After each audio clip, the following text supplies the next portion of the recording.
కాకినాడ సముద్ర తీరంలో వీరమల్లు వీరోచితంగా యుద్ధం చేస్తున్నాడు.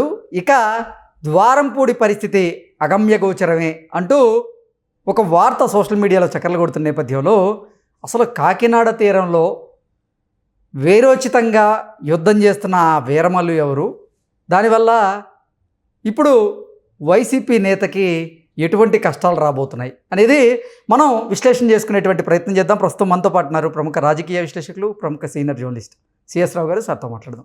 సార్ నమస్తే. సార్ నమస్తే. కాకినాడ సముద్ర తీరంలో వీరమల్లు వీరోచితంగా యుద్ధం చేసేందుకు సిద్ధమవుతున్నారని, అందువల్ల ఇప్పుడు ద్వారంపూడి చంద్రశేఖర్ రెడ్డి జీవితం ఇక అగమ్య గోచరం ఒక తప్పదు అంటూ కొన్ని వార్తలు వస్తున్నాయి. ఇంతకీ ఆ వీరమల్లు ఎవరు, ఏం చేయబోతున్నారు సార్? ఇప్పుడు తాజాగా చూసుకుంటే కనుక సముద్రపు దొంగలు దొరికారు. ఆఫ్రికా దేశాలకి ఓడను పంపిస్తున్నారు బియ్యం స్మగ్లింగ్ చేస్తూ. ఆ ఓడని జనసేన అధినేత పవన్ కళ్యాణ్ గారు దగ్గరుండి మానిటర్ చేసి మళ్ళీ వెనక్కి రప్పించారు. సివిల్ సప్లైస్ అధికారులు పట్టుకొని ఆ ఓడని వెనక్కి తీసుకొచ్చి ఇప్పుడు కొన్ని వందల టన్నుల బియ్యాన్ని రీసైక్లింగ్ చేసి పంపిస్తున్నారు అనేది ద్వారంపూడి చంద్రశేఖర్ రెడ్డి మీద ఉన్నటువంటి ఆరోపణ. మొదటి నుంచి కూడా పెద్ద స్మగ్లింగ్ చేస్తున్నాడు. కాకినాడ ఓడరేవు అనేది కేవలం ద్వారంపూడి చంద్రశేఖర్ రెడ్డి గారికి కోసమే ఉపయోగపడుతుంది అనేది అప్పట్లో అసెంబ్లీ లోపల, అసెంబ్లీ బయట వినిపించినటువంటి వాదనలు. అది వచ్చినప్పుడే కదా చంద్రబాబు గారి సతీమణి గురించి, శీలాని గురించి శంకిస్తూ మాట్లాడి ఆ టాపిక్ని డైవర్ట్ చేశారు వాళ్ళు, వైఎస్ఆర్ కాంగ్రెస్ పార్టీ వాళ్ళు. అప్పట్లో ఆ రోజు నుంచి ద్వారంపూడి చంద్రశేఖర్ రెడ్డి గారికి సంబంధించినటువంటి స్మగ్లింగ్ వ్యవహారం ఏంటి అనే దాని మీద రకరకాలుగా చర్చ జరుగుతుంది. అసలు ఆయన ఎంత బరి తెగించి ఆ విధంగా స్మగ్లింగ్ చేయగలుగుతున్నారని అంటే జగన్మోహన్ రెడ్డి గారికి బినామీ ఆయన అనేది తెలుగుదేశం పార్టీ వాళ్ళు అనేక సందర్భాల్లో ఆరోపించారు. ఆయన ఏ విధంగా ఈ బియ్యాన్ని, కొన్ని లక్షల టన్నుల బియ్యాన్ని, వేల టన్నులు కాదు లక్షల టన్నుల బియ్యాన్ని 2019 నుంచి 2024 వరకు స్మగ్లింగ్ చేశారనేది ఆయన మీద ఉన్నటువంటి ఆరోపణ.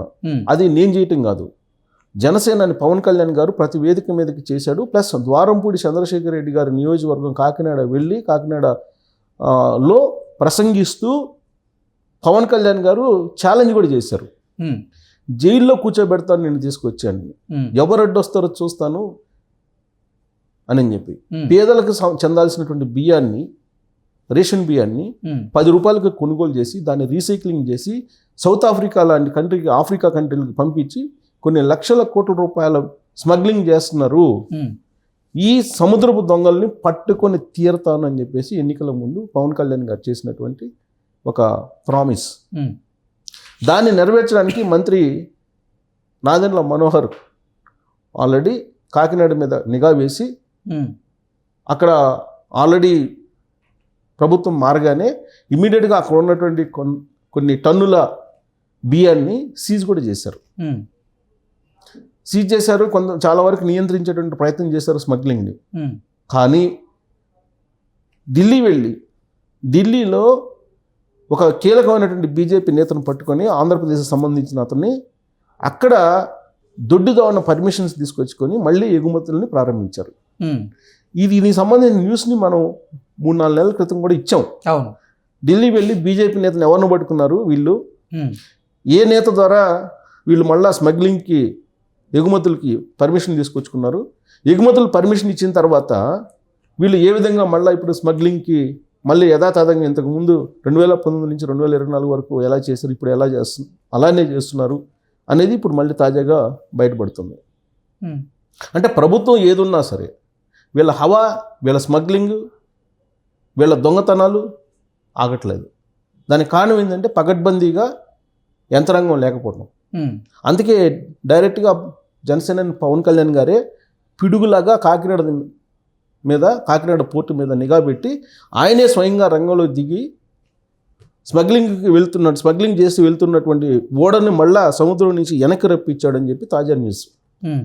మరి ఆ ఓడలో పంపిస్తున్న బియ్యమా, లేకపోతే ఇంతకు ముందులాగా ఆరోపణలు వచ్చినాయి కదా, డ్రగ్స్కి పంపిస్తున్నారు, బియ్యాన్ని ఎగుమతి చేసి అక్కడి నుంచి డ్రగ్స్ దిగుమతి చేసుకుంటున్నారు అనేది తెలుగుదేశం పార్టీ వాళ్ళు చేసినటువంటి ఆరోపణలు కదా అనేక సందర్భాల్లో. అంత పెద్ద ఎత్తున స్మగ్లింగ్ చేస్తూ ఉంటే ఇప్పుడు ఉన్నటువంటి ప్రభుత్వం ఏం చేస్తున్నట్టు? ఇప్పుడు పౌర సరఫరాల శాఖ జనసేన ఆధీనంలోనే ఉంది, టూరిజం జనసేన ఆధీనంలోనే ఉంది, మరి ఈ 2 డిపార్ట్మెంట్లకు సంబంధించి పగడ్బందీగా అధికార యంత్రాంగాన్ని పెట్టుకొని ఈయన్ని కట్టడి చేయాలి. కట్టడి చేసిన ప్రయత్నం నాదెండ్ల మనోహర్ చేస్తూ ఉన్నారు. కానీ పూర్తి స్థాయిలో ఆయన సక్సెస్ కాలేదు అనేది ఇప్పుడు పవన్ కళ్యాణ్ గారు నేరుగా రంగంలో దిగిన తర్వాత అర్థమవుతున్నటువంటి ఎపిసోడ్ ఇది. సో ద్వారంపూడి చంద్రశేఖర్ రెడ్డి రాజకీయ జీవితాన్ని క్లోజ్ చేస్తానని చెప్పి ఎన్నికలకు ముందు వేదికల మీద పవన్ కళ్యాణ్ గారు చేసినటువంటి ఛాలెంజ్. ఎందుకనంటే పిఠాపురంలో పవన్ కళ్యాణ్ని ఓడించడానికి కొన్ని వేల కోట్ల రూపాయలు ద్వారంపూడి చంద్రశేఖర్ రెడ్డి డంప్ చేశారనేది జనసేన వాళ్ళు చేస్తున్నటువంటి ఆరోపణ. ఇప్పటికి కూడా జనసేన వాళ్ళు అదే నమ్ముతారు. పవన్ కళ్యాణ్ని ఎలా అయినా ఓడించాలి పిఠాపురంలో అని ద్వారంపూడి చంద్రశేఖర్ రెడ్డి కొన్ని వేల కోట్ల రూపాయలు అక్కడ పంపించి ఓటర్స్కి డబ్బు పంపిణీ చేశాడు. వీళ్ళిద్దరి మధ్య పర్సనల్ రైవాలిటీగా రాజకీయం మారింది. కాబట్టి పవన్ కళ్యాణ్ని అసెంబ్లీ మెట్లు కూడా తొక్కనివ్వను అని చెప్పేసి ద్వారంపూడి చంద్రశేఖర్ రెడ్డి అంటే నీ రాజకీయ జీవితాన్ని క్లోజ్ చేస్తాను, జగన్మోహన్ రెడ్డి పీఠాన్ని కూలుస్తారని చెప్పి ఏదైతే ప్రామిస్ చేశారో పవన్ కళ్యాణ్ అది నెరవేర్చుకున్నాడు. ద్వారంపూడి చంద్రశేఖర్ రెడ్డికి సంబంధించినటువంటి రాజకీయ జీవితాన్ని క్లోజ్ చేయడంతో పాటు ఆయన స్మగ్లింగ్కి సంబంధించినటువంటి వ్యవహారాలను మొత్తం కూడా నేను తేలుస్తాను, బయటికి తీస్తానని చెప్పారు. కానీ ఆయన స్మగ్లింగ్ మాత్రం యథాతథంగా జరుగుతుందనేది ఇప్పుడు తాజా ఎపిసోడ్ని బట్టి అర్థమవుతుంది.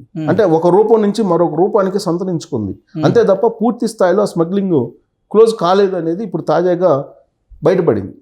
మరి ఎలా జరుగుతుంది అని అంటే ప్రభుత్వంలో ఉండేటువంటి కొంతమంది యంత్రాంగంతో వీళ్ళు మిలాఖత్ అయ్యి కంపెనీ పేర్లు మార్చేసి యాజమాన్యం వాళ్లే ఉన్నారు, స్మగ్లింగ్ మాత్రం యాజిటీస్గా కొనసాగిస్తున్నారు అనేది ఇప్పుడు వస్తున్నటువంటి ఆరోపణలు. అందుకే దాని సంగతి తేలుస్తానని చెప్పి ఇప్పుడు డిప్యూటీ సీఎం హోదాలో పవన్ కళ్యాణ్ గారే డైరెక్ట్గా రంగంలో దిగి ద్వారంపూడి చంద్రశేఖర్ రెడ్డి కొత్త రూపంలో చేస్తున్నటువంటి వ్యవహారాన్ని బయట పెట్టడానికి ప్రయత్నం చేస్తూ ఉన్నారు ఆయన. మరి ఇప్పుడు ఫైనల్ అల్టిమేట్గా రిజల్ట్ ఏమొస్తుందో తెలియదు, కానీ మొత్తానికి సముద్రం మధ్యలోకి వెళ్ళినటువంటి ఓడనైతే వెనక్కి రప్పించారని చెప్పి తెలుస్తుంది. మరి ఇప్పుడు వస్తున్నటువంటి సమాచారం, సోషల్ మీడియాలో వస్తున్నటువంటి సమాచారం అదే. సముద్ర దొంగలు పట్టుకున్నారు, వెనక్కి తీసుకొస్తున్నారు ఓడనని. దాంట్లో కనుక ఆ బియ్యం, రేషన్ బియ్యం ఉండి రీసైకిలింగ్ బియ్యం కనుక ఉంటే కనుక ఖచ్చితంగా ద్వారంపూడి చంద్రశేఖర్ రెడ్డి జైలు ఊచలో లెక్క పెట్టాల్సిందే. ఎందుకంటే ఈ ప్రజా పంపిణీ వ్యవస్థ అనేది బియ్యం, చౌక బియ్యం అనేది వాళ్ళకి కిలో 2 రూపాయలకి ఇస్తూ ఉంటే వాళ్ళు 10 రూపాయలకి అమ్మడానికి సిద్ధపడుతున్నారు. ఇప్పుడు ఎవరైతే వీళ్ళు తీసుకుంటున్నారో వాళ్ళు డీలర్స్ కొంతమంది వాళ్ళే ఈ రేషన్ కార్డులు సంతకం పెట్టించుకొని వాళ్ళే మళ్ళీ దాన్ని రీసైకిలింగ్ ఇస్తున్నారు 10 రూపాయలు తీసుకొని. డీలర్సే తీస్తున్నారు. పోనీ ఇళ్ళకి ఇస్తే ఇంటి దగ్గర నుంచి మళ్ళీ కలెక్ట్ చేసుకుంటున్నారు. 2 రూపాయల బియ్యం ఇచ్చేసి అక్కడ 10 రూపాయలు కిలోకి 10 రూపాయలు లెక్కన డబ్బులు ఇచ్చేసి ఆ బియ్యం వాళ్ళకి ఇవ్వకుండానే వీళ్ళు ఉంటుకుంటున్నారు. వీటిని వీళ్ళు కలెక్ట్ చేసుకుంటున్నారు. కలెక్ట్ చేసుకుని రీసైక్లింగ్ చేసి విదేశాలకి తరలిస్తున్నారు. 70 రూపాయలు 80 రూపాయలు కిలో అమ్ముతున్నారు. అంటే 10 రూపాయలు ఖర్చు పెడితే 60 రూపాయలు ప్రాఫిట్. ఏ బిజినెస్లో ఉంటుంది? కాబట్టి కొన్ని వేల కోట్ల రూపాయలు ద్వారంపూడి చంద్రశేఖర్ రెడ్డి సంపాదించాడు అనేది పవన్ కళ్యాణ్ గారు వాళ్ళ జనసేన పార్టీ మొదటి నుంచి చేస్తున్నటువంటి ఆరోపణ. దాన్ని నిరూపించడానికి ఇప్పుడు రంగంలో దిగారు పవన్ కళ్యాణ్ గారు. అదే వీరమల్లు ఎపిసోడ్. సముద్ర దొంగలను పట్టుకోవడానికి ఇప్పుడు వీరంగం సృష్టిస్తున్నాడు కాకినాడ తీరంలో. ఈ కాకినాడ తీరాన్ని ఇప్పుడు ఏ వైపు తీసుకెళ్తాడు? కాకినాడ తీరంలో బయలుదేరినటువంటి ఈ అలజడిని, ఈ వాయుగుండం లాగా బియ్యం గుండాన్ని ఎక్కడికి తీసుకొస్తారు, ఎక్కడ క్లోజ్ చేస్తారు? దాంట్లో ద్వారంపూడి మునిగిపోతాడా, లేదంటే తేల్తాడా, లేదంటే తాడేపల్లిలో ఆయన ఆశ్రమం ఉంతాడా, తాడేపల్లిలో ఉండేటువంటి బిగ్ బాస్ని కూడా తీసుకొచ్చి దీంట్లో ఉంచుతాడా? ఇవన్నీ కూడా పవన్ కళ్యాణ్ తేల్చాల్సినటువంటి అంశాలు. Okay sir, thank you so much. Thank you.